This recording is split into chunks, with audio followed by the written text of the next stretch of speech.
On today's show, Cooper Flagg is returning soon for the Dallas Mavericks, but it can't come soon enough. This is Cooper Flagg, and you're listening to Locked On Mavericks. I think that's a good question. Good morning, Isaac. All these changes, I still got my dog, Dwight Powell. You are Locked On Mavs, your daily Dallas Mavericks podcast. Part of the Locked On Podcast Network. Still can't leave. Your team every day. And welcome, you're locked on to the Dallas Mavericks, your team every day. My name is Nick Angstadt, media member covering the Mavs for over 10 years. On today's show, I want to talk about Cooper Flagg. Got a ton of questions on the text line about Cooper Flagg, when he's going to return. Different things about who's the best star to pair up with him if everybody in the league was untouchable. Kind of a good question. Another one later. What if the Mavs don't get a good pick in the draft? What's their chance of getting a second star? I got an answer on that one. And then maybe some rapid fire questions and answers from everything coming today is coming from the text line. You can subscribe, link in the description, or the QR code. You can send Isaac and I messages right to your phone. You can text us. We just show up as like a contact, and you can try it for a couple of weeks, see if you like it. And you can subscribe to that down in the link below or at the QR code. First one coming in was just the most frequent question I got over and over again on the text line. And it was, when do you think Flagg will be able to play again? This may be outdated by the time the mailbag comes out, but what is a realistic timeline for Cooper Flagg coming back? No question. I just want Coop back. That's 3 different messages. I got that question 4 or 5 times at the game the other day against the Thunder, and even all the other home games this past week. When is Coop coming back? Is he going to come back? Are the Mavericks going to shut him down? I don't think the Mavs are going to shut him down. That's been my answer this whole time. I don't have any intel on it. I don't know that anybody knows if the Mavs are going to shut him down or not, but he's got this mid-foot sprain. It's not a thing that requires surgery or is anything, extreme like that. And the Mavs have a bunch of games left. The Mavs have over 20 games left. That's too many games for the 22 games left. That's too many for the Mavs to shut down Cooper Flagg, 19 years old. Like, that is a fourth of the season. They're not going to shut Cooper Flagg down. Could they? Sure. I guess they could. A foot injury, not something to mess with. A guy that's 6'9", is 19 years old, and is one of the, is the lifeblood and face of your franchise, the saving grace of your franchise going forward. The one thing that held it back from absolute chaos and riots. So they're not going to shut him down, is my first thought in all of this. Is no, they're not going to shut him down, because that was a question I got. Do you think they're going to shut him down for the season? No, I don't. When he's going to come back, that is another question. And the answer to that, Mark Stein may have reported today. He said there is some rising optimism in Dallas that Cooper Flagg is nearing a return. He said a couple other things about him, and then he said a game that surely means as much to the main race Flagg, Dallas's lone visit of the season to Boston, is Friday night. The Mavs play on Tuesday against the Hornets. That was one that people had circled, like, oh, he's going to want to play against Knibble because of the Rookie of the Year thing, and we'll talk about that here in a second. But you might want to play in Charlotte there. That may be an interesting one for him. Thursday at Orlando, and then Friday, second night of a back-to-back. The Mavs, it's travel back-to-back to Orlando to Boston. That's a pretty far trip. At Boston. It's the one time the Mavericks will go to Boston this season. And if I had to make a guess, and especially after Mark Stein made that report today, I would guess he's going to return for that game on Friday. So if you are a Mavs fan living in Boston, you've got tickets to that game, you'll probably get to see Cooper Flagg. The Mavericks after that are at Toronto, then they're at Atlanta, then they're at the Grizzlies, then a second night of a back-to-back home against the Cavaliers. That's Friday the 13th. I think Cooper Flagg is going to return. I think he's going to play the rest of the season. I mean, obviously, unless another injury comes up, but he has not. It seems like he's been out a lot of games. He's not really been out that many games. It's been like 8 games, 9 games this season for Cooper Flagg. It seems like a lot because what we're seeing on the court without Cooper Flagg is so uninteresting and so brutal to watch at times. If you listen to this show, and if you listen today, you're probably listening every day, which I appreciate. You've listened to the post games with me and Slightly after some of these games, and we just go, I don't even know what to say about this team right now. What are the things going forward to even look at? We've got some role players that are playing good, like Naji Marshall's had some great moments. Max Christie's had an extended role, and we've been talking about the things that they've been asking him to do. They recently had the changes with Tyus Jones and Ryan Nembhard coming in on a full year salary and contract, and then you got new two-way guys. Maybe we'll get into it. They haven't seen the floor yet, but there's just really outside of that. Like, all right, we're talking about Daniel Gafford again. Okay, he looks a little bit better. Okay, we're talking about PJ Washington. Well, he's out for injury. Khris Middleton, he's staying for the rest of the season. There's some little things here and there, but it's not been a fun watch. This team doesn't get up a lot of threes. This team doesn't like throw down awesome dunks besides that Dwight Powell one the other night. If Dwight Powell's the one throwing down dunks for you, that is interesting. It's just not an interesting basketball team.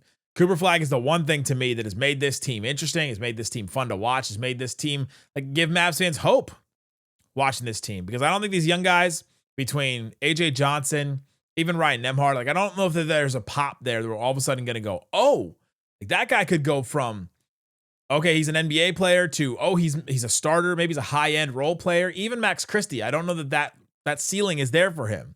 He's a guy that plays off of other guys. And if all the guys that the Mavs have are good playing off of other guys, they need a guy to play off of, and that is Cooper Flagg.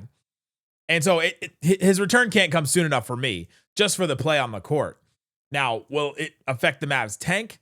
Will it affect the Mavs situation with the lottery? It could. The Mavs have lost a bunch of games without Cooper Flagg, though. The Anthony Davis trade made sure that the Mavs are not going to win more games. Shutting down Kyrie Irving for the rest of the season was another move that the Mavs made. And so I think that they've made enough moves to where they're going to be fine there. And they're also in a pretty good spot. Memphis has won a couple of games in a row here. So the Mavs are 2.5 games ahead of Memphis in the lottery standings. Mavs are in 7th. The Grizzlies are in 8th. And the Pelicans are starting to win. The Pelicans are 6-3 in their last 9 games. They're actually winning games. They're 19-43. Mavs have 21 wins. Pelicans have 19. And so there's only 2 wins separating those two. And so like the Mavs have a chance to even move up to the 6th spot in the lottery standings. So we'll have to monitor that, whether the Mavs will mess it up with Cooper Flagg coming back, but just bring him back. Just his development is the most important thing. More important than even draft lottery to me is his development, what the Mavericks can get out of him, stuff that they can ask him to do. There may not be another year where he gets to do as much as he could the rest of this season, right? Like we've seen players where there's just not another time. All of a sudden you're competing, right? What if the Mavericks are good next year? All of a sudden you can't have Cooper Flagg just go and experiment on the court for the whole time and try stuff and go out and see if he can be a point guard. Go out and see if he can do that. If he can do the step back mid-range jumper, if he can, take a bunch of catch and shoot threes, because that would be bad for winning, right? And so I think that the rest of the season, I think is all about that. I got another question about, with Middleton staying, how will this affect the roster and Cooper Flagg's growth? I don't think Khris Middleton affects Cooper Flagg's growth that much. And he's not going to deter it. I don't think he's one that he's going to take too many shots away from him. He's a ball hog. He's not that. He is a pretty good ball mover. And it is going to be nice for Flagg to play with a scoring wing type player. He's played with Klay Thompson. He's played with Naji Marshall, played with PJ Washington, but to play with Khris Middleton, who's won an NBA championship, who's been a number 2 next to Giannis and has known how to play next to a star level player like that, and especially the archetype, like some people have compared Giannis to Cooper Flagg. And so I think it'll be good for him to play with him and to get some more reps, to have somebody there to ask questions to, a guy that gets his own shot, guy that can get threes and has become a shot maker and all that. I think that is actually going to be good for him. And how many NBA champion winning players can the Mavs get around Cooper Flagg, right? You got Kyrie, got Klay Thompson, and now you got Khris Middleton. Can't get enough of those, I guess. And so it is not going to deter it in any way, but I think it'll actually be positive for Cooper Flagg to have Khris Middleton around. And so Khris Middleton, his decision to stay, I think will help Cooper Flagg. Will the two of them be good enough that the Mavs will win us a couple games down the stretch, potentially, and mess up their tank and mess up their lottery standings? Potentially, but they're not going to go 0-22 the rest of the season, right? So there's going to be some in there, but I just want to see him play. I want to see Cooper Flagg play again. And I know you as a Mavericks fan do too. There are only so many games where you have low expectations like this. You're seeing it with Wembanyama right now. We're obviously seeing it with Luka. We talked the other day about the star arc that people go through. And this is like the honeymoon stage where it's like, man, it's just so fun to have this up and coming guy that people are excited about. And man, isn't this cool? It's happening with Anthony Edwards right now. All of a sudden the turn happens. As soon as the turn happens, there's expectations for a player, and it's not fun and games anymore. All of a sudden it's, what can you do? What have you done for me lately? Coming up, what have you done for me lately is the exact story of the Rookie of the Year right now. The odds have flipped. Can Cooper Flagg win it? I still think he can. I'm not losing hope. I'm going to tell you why coming up. Today's episode of Locked On Mavs brought to you by Indeed. Workplace chaos, deadlines stacking up, inbox overflowing, so many things happening at once. I've got things. I've got a job right now I've got to fill, and I may have to use Indeed sponsored jobs because I got to narrow down the exact right person to find who's going to fit this spot for me. You need to find somebody with the right skills, experience, location. Oh, yeah, that's real estate. So you're not just hoping the right candidate stumbles across your post, you're actually targeting them. Here's a stat that says it all. In the minute that I've been talking to you, companies like yours made 27 hires on Indeed, according to Indeed data worldwide. So if you're hiring, spend less time sorting through a bunch of different resumes, trying to figure out the right person. They're trying to target you. They're using Indeed on the other end to try and target the exact right role for them. And so you should target them as well. Listeners of this show get a $75 sponsored job credit to help you get your job the premium status it deserves at Indeed.com/podcast. Go to Indeed.com/podcast right now. Support our show by saying you heard about us through Indeed. Indeed.com/podcast. Terms and conditions apply. Need to hire. This is a job for Indeed sponsored jobs. Shut it down! Let's go home! Thanks for hanging out with us on Locked On Mavs, being part of the show, part of the Raccoon Squad. That's what we call our listeners listening every day. And the ones on the text line. If you're part of the text line, you're a Raccoon Squad 100%. If you're listening right now, you're Raccoon Squad. We appreciate each and every one of you. We got all these questions from the text line. You can subscribe, link in the description or the QR code. You can subscribe to the text line and ask questions. Got a bunch of questions. One of them is, if Cooper Flagg doesn't play another game the rest of the season, can he still win Rookie of the Year? He's leading in a couple stats, double the amount of stocks, but still. My answer to that is absolutely not. Absolutely not. If Flagg doesn't play another game and Con Knipple still keeps playing, Flagg is not going to win Rookie of the Year. He's not. There's just no chance. You look at the FanDuel odds right now. Con Knipple has passed Cooper Flagg. That happened this past week. Con Knipple minus 170 to win Rookie of the Year. So if you bet $170 on Con Knipple to win Rookie of the Year and he wins Rookie of the Year, you get $100. That's how that works. You have to bet more money than you're actually going to win. Cooper Flagg plus 135 to win Rookie of the Year. So if you bet $100, you could win $130. You win more than you bet. That's bad. Those are bad odds. VJ Edgecombe, for example, is plus 10,000. So if you bet $100 and VJ Edgecombe wins Rookie of the Year, you win $10,000. Somebody's like, oh wait, you do? Con Knipple has now the odds-on favorite to win Rookie of the Year, according to FanDuel. All the other books and things that people have seen. The consensus seems to be that he's going to win Rookie of the Year. He's had an incredible season. A couple weeks ago, I sat on this show and tried to make a case and was like, all right, I'm going to sit down and make the case that Cooper Flagg should be Rookie of the Year. Hands down. This Con Knipple conversation is ridiculous, and it's not. I couldn't make a definitive case. I think he could make a case still. I think Cooper Flagg's been asked to do more than Con Knipple has. I think Cooper Flagg's had more obstacles in his way. I think he's been defended by better players than Con Knipple. I think his defense has been more impactful than Con Knipple's, but Con's on a team that's going to go to the playoffs probably. He's on a team that with the Charlotte Hornets that are making waves. People are talking about them. They're a national story right now. They're about to be 500. They're back in the play-in. They're probably going to be in the playoffs. And he's playing. He's playing with a star in LaMelo, and he's shooting it. He broke the record for most threes as a rookie. Like, he's absolutely deserving of Rookie of the Year. And so if Flagg doesn't play another game, he's not going to win it. However, this stuff can change on a dime. Flagg has been out for a couple weeks, right? Since before the Rising Stars. The Con Knipple train has started to take off. And that can all change in 2-3 weeks, a month. A month from now, there will be 2 weeks left in the season. If there's 6 weeks left in the season right now, stuff can change. What happens if Cooper Flagg scores 40 4 games in a row? Right?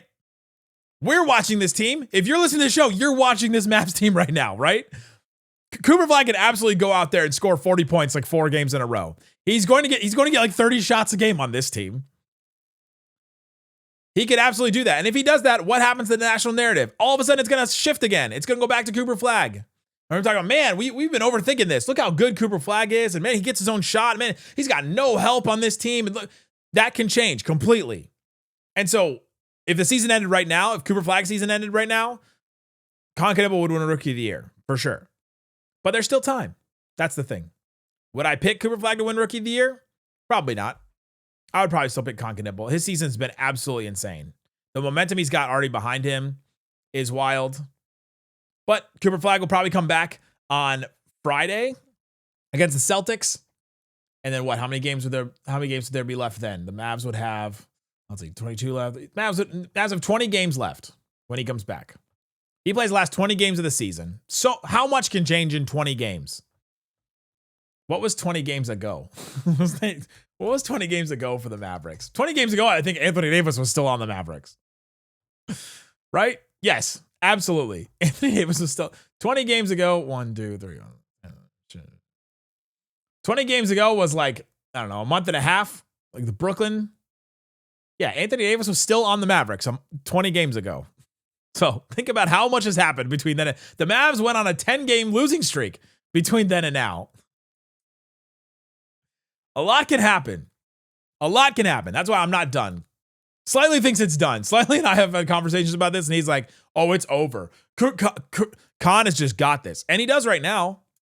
Still a lot of time left. 20 games left in the season when Cooper Flagg comes back on Friday, probably. Another question I got is, who is the best player in the league to pair up with Flagg if no one was untouchable? So this is like a complete hypothetical. It's one that can't really be answered because they're not going to get any of these guys, right? The odds are that none of these guys are coming to the Mavericks. But if we just want to have some fun and just talk about, all right, what's the best fit? And then maybe the Mavs can find a tier below this player that is this type of player that would be best with him. You start looking at some of the best young players in the league. Obviously, I think Wembanyama is number one. I think he's the fifth best player in the NBA right now. Maybe higher. He's probably been more impactful than Luka this season. Sadly, Luka's been incredible. Luka's probably, if we're doing that again, Luka's probably 5. Giannis is maybe below both of them, but Giannis has been incredible too. And then SGA and Jokic, like between the 5 of them, I don't know, they're in some order up there. But Wemby, 22 years old still. Luka is 27. like Wemby is 5 years younger than him. So I'd take Wembanyama because all of a sudden you have Wembanyama and Flagg, and all you have to do is get a bunch of guards. Like, okay, then now we just get a bunch of guards and we're good to go. Like that, and that's it. And I have an elite defense because Wembanyama is already an elite defense. Add Cooper Flagg to that. All right, I can add whatever guards I want basically to it. And so that's the obvious one. Isaac's answer outside of Wemby, he was like, oh yeah, okay, Wemby, sure. But Isaac and I, when we talked about this, he was like, it's Anthony Edwards. Because Ant is a go-get-your-own-shot guy. He can play defense. And the other thing about Ant, and Wemby kind of does this too now, but Ant will be the face of the franchise. Like Ant will be the vocal, say something crazy, don't care about it type guy. And Flagg is not that guy. Flagg does not have, at least not at this point, as a 19-year-old that's been in the spotlight for so long, Flagg does not have personality. Right? Or at least he's not projecting that. At least he's not letting us into that, to that part of his personality. We've seen him have fun and we've seen him, laugh with teammates and things like that. I'm sure he does have a personality, but at least a public-facing one he has not had yet. And so and he's going to be asked questions after every game and all this. Ant will take that role for a team. And I think every team needs somebody like that. I think Kobe took that, or Shaq and Kobe both kind of fought for that, right? To be the face. Shaq was it when they were together, and then that's one of the reasons why they left, is that you needed one face. SGA is 27. He'd be an incredible fit, obviously. Luka is 27. Luka would be incredible. 2028. Let's go. Cade Cunningham's 24 years old, and Cade would be great too because both of those guys would defend really hard. They would play really hard. You'd struggle shooting with both of those guys. The other 4 guys I mentioned, you'd feel okay about the shooting, but with Cade, you're like, I just don't know if that's enough shooting. You'd have to get the specific type guys around him. But I thought that was kind of fun, just going through what's the best type of player. And so you can see how a good center, if the Mavs can get their hands on somehow, like an elite center, that just all of a sudden, now you just have to get a bunch of guards. That's it. You've got your front court set up. Coming up, I got this question a couple times, and I thought it was funny. Oh, by the way, Chris asked that question. Shout out to Chris for that question. I got this question once, and I thought it was interesting. What if we don't get a good pick? Love the pessimism. What if we don't get a good pick? We have to have a good team moving forward. What's the plan? I'll tell you what the plan is coming up. Today's episode of Locked On Mavs brought to you by BetterHelp. Everyone has things in your life you need to talk about. I start this ad every time with that because I think it's just so true. This episode is sponsored by BetterHelp. March time to celebrate women, especially around International Women's Day, and recognize just how much they carry at work, in relationships, in families, and all the unseen roles that they step into every single day. You probably have a relationship with a woman in your life in some way, a mother, a partner, a sister, a friend, a neighbor, who knows? You have a relationship, and we all want to be better for them. It's easy to help to celebrate that strength, but it's just as important for us to be able to make the emotional space and make the space for their emotional well-being. And honestly, that goes for all of us. So if you want to be better for the people in your life that have made you better, your emotional well-being matters, and so does theirs. Find support and feel lighter in therapy. Sign up and get 10% off at betterhelp.com/LockedOnNBA. That's betterhelp, HELP.com/LockedOnNBA. I've used BetterHelp before. I like that you can switch therapists whenever you want. I like that you don't have to just stick with one person. You're like, all right, you're stuck with this person forever. You can switch. When I did BetterHelp, I started with one person. I didn't really feel like I vibed with them, switched, and it was a great experience. So that helped me. Again, betterhelp.com/LockedOnNBA. LockedOnNBA is the code there. BetterHelp, HELP.com/LockedOnNBA. Also brought to you by FanDuel.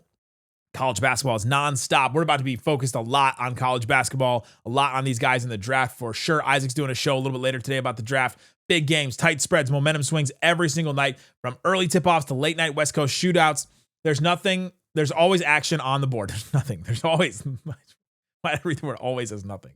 Now, FanDuel is giving you a way to turn that energy into an even bigger potential wins with the college basketball parlay profit boost. Go check it out at FanDuel. Go and see what is available. The Mavs against the Hornets, they're 11.5-point underdog. The Mavs are going to be double-digit underdogs against so many teams.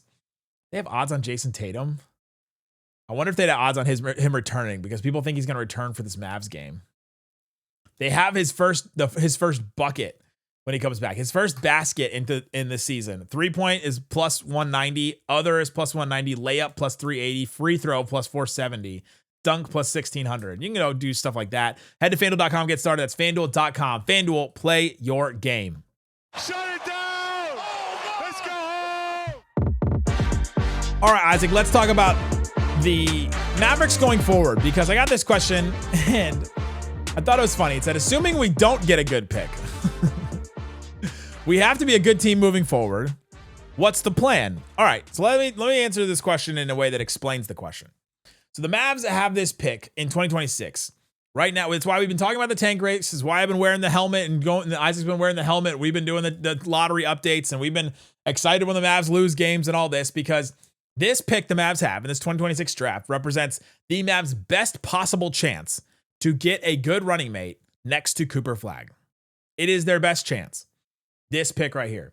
Right now, as it stands, the Mavs have a 32% chance to get a top 4 pick. That is if they get a top 4 pick, they have a very good chance of getting a guy that can stand next to Cooper Flagg, and we feel, all right, that's a duo that we can build this team around. 7.5% chance to get a number 1 pick. That's 7 times or 6 to 5 times the amount that the odds the Mavs had to get Cooper Flagg. So they're saying, assuming we don't get a good pick, we have to be a good team moving forward. That part of it is the Mavs don't control their own draft pick for the next 4 years after this, right? In 2027, it goes to Charlotte unless it's number 1 or number 2. That'll be wild. In 2028, it'll be a swap with Oklahoma City, no matter where it is. So if the Mavs are a lottery team, the Mavs will swap their pick with OKC. That's kind of wild. In 2029, it is a first-round pick. The Mavs have a first-round pick from the Lakers. And so we'll be watching the Lakers really close. What if Luka leaves and goes anywhere? Even if he comes back to them, that's probably a show in the offseason. What if Luka comes back in 2028? The Mavs have the Lakers pick, and the Mavs are like, they have Luka on the team, but they're watching the Lakers, and they have their pick. So they don't own that. They don't own their own pick there. And then 2030, they have a swap with San Antonio, wherever their pick is. You don't own your own pick until 2031. By 2031, Cooper Flagg will be 24 years old. He'll be entering his prime as an NBA player at that point. He'll be ready to start winning, right? And so I think by then, and definitely by 2032, Flagg will be 25. That's probably too late to draft a rookie, bring that rookie up to speed, and then for that rookie to be good enough to help Flagg start winning and help this team start winning at a really high level, which is what he'll probably be ready to do at that point. That's probably a tough ask, right? You think about the ages of some of these guys. Now it happens. Flagg's the older guy on the team, and then all of a sudden this rookie comes in, and like it's happened before. Think about like Duncan with Parker and Ginobili, right? Like Duncan was the older guy, Parker was the younger guy. They've had moments like that, but and I guess Shaq and Kobe, I guess, is another example. Shaq was the older guy, the veteran guy already. Kobe came in, was younger. It can happen, but in the NBA right now, I think you can't waste any time. And so what are the options for them the next draft? Well, they do have some picks, right? So the Mavs have this pick. It'll be number 7 or that is right now. And then they have OKC's pick that'll be 29. You laugh, but the teams have gotten really good players late in the draft, right? You start going through some of these drafts in the past and you're like, all right, well, give me an example. There's been a lot. Like even look at, let's go back far enough. Even go back to like Peyton Watson, number 30 for the Nuggets. It's probably not a good enough player as an example here, but there have been really good players that have gone in these drafts late where you go, okay, that one actually, what was the draft? The 2020 draft was wild because that was the one where Desmond Bane went 30. Jaden McDaniels went 28. That's a really good player. Peyton Pritchard went 26. Tyrese Maxey went 21. Like these are types of players that maybe are not. Maxey definitely is a player. You're like, all right, that could be a winner next to Cooper Flagg. You can get somebody at 30. It is a high unlikelihood that you do. Most of the time, it's you get to there and at 30 is Kevin Porter Jr. like in 2019 or Keldon Johnson is 2029. Like, okay, those are actually good players, but you're not always getting a franchise changer there. But you can. It's a pick. So you have the first round pick, the second first round pick. The Mavs also, they could potentially get the number 1 or number 2 pick next season. The odds the Mavs do that are very low, but they could. And then all of a sudden you get a number 1 or number 2 in 2027. That OKC swap pick will be another opportunity for the Mavericks. But I think their best chance outside of this pick is probably 2027-28. So it wouldn't be this offseason, but next offseason. Kyrie Irving has a player option.